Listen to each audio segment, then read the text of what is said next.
Nabila Ramdani is a journalist who specialises in the Middle East and North Africa. She says in Libya the protests have so far been aimed more at the Prime Minister than the rule of Colonel Gaddafi.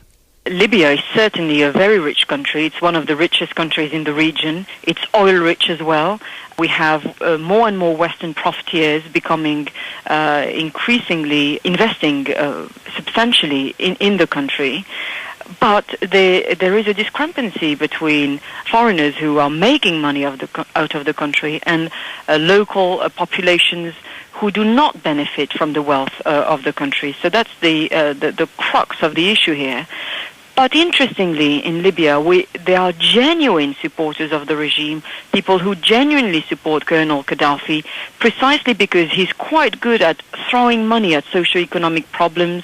He doesn't shy away from addressing any potential popular protest by throwing money at people, literally. So in that sense, he's got quite a few supporters.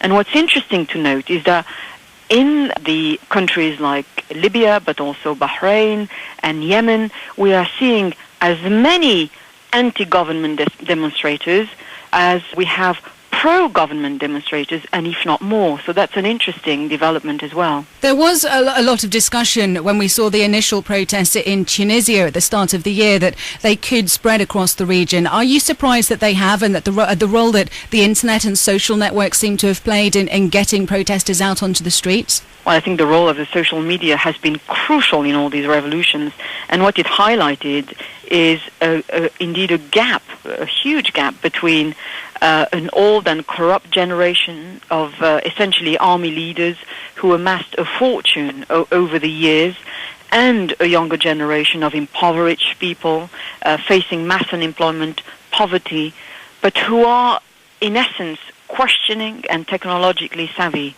And in my opinion, this is a strong reason to believe that there is great hope for the Arab world, and indeed for more revolutions to be successful.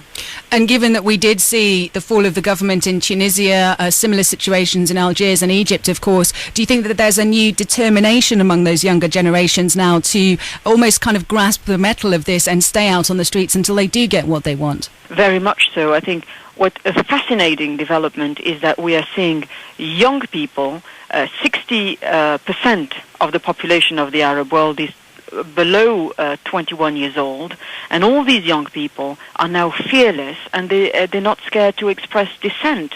And that's a radical change from the past, because it has emerged as almost a cultural revolution, in the sense that they do not hesitate now to take to the streets and show defiance against essentially very sinister and dark regimes. Nabila Ramdani talking to me a little earlier.